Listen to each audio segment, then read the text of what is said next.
Accra, Ghana, 90 people have died in a petrol station explosion while they were seeking shelter from the torrential downpour of the rain.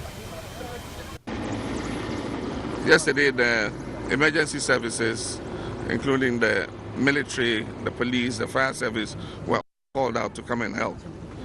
They managed to rescue quite a large number of people, but unfortunately, a large number of people lost their lives.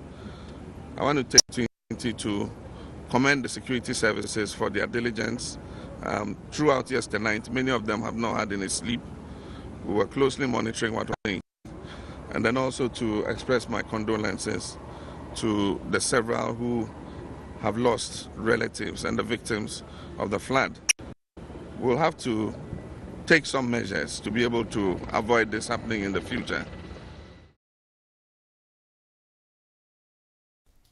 The Bolivian government has introduced a windscreen chip that will curb the amount of illegal smuggled cars into the country. The system works through the implementation of RFID technology, that is to say, auto-identification using radio frequency. For this reason, they have been installed in the windshields of all vehicles with a tag.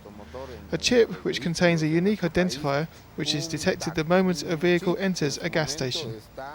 When a vehicle enters a fuel station forecourt, its chip is scanned. Duplicate licence plates, the telltale sign of illegal or unregistered cars, are quickly identified. With this, we've identified vehicles that didn't have the necessary documents or had a problem with their licence plates. So far, 12,000 vehicles with duplicated plates have been detected. Now the programme is set to be rolled out nationwide.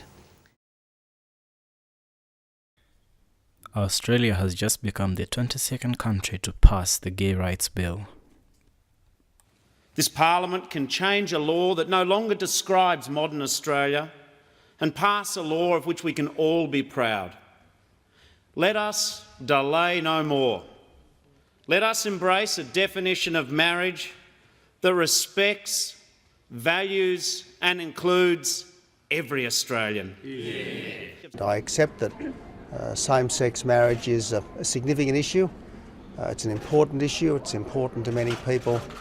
But frankly, this government's absolute fundamental priority in the budget session of Parliament is to get the most urgent budget measures through, and by far the most urgent budget measure is the small business budget boost. So that's what I'm focused on.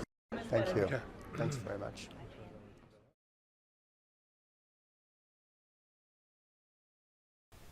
The largest optical telescope ever is going to be made in Chile, and these are its stats.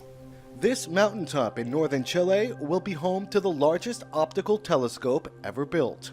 It's called the Giant Magellan Telescope.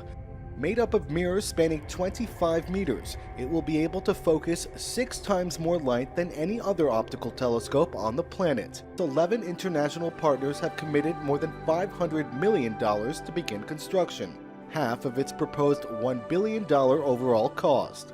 The telescope is expected to begin peering into space in 6 years and be fully operational by 2024.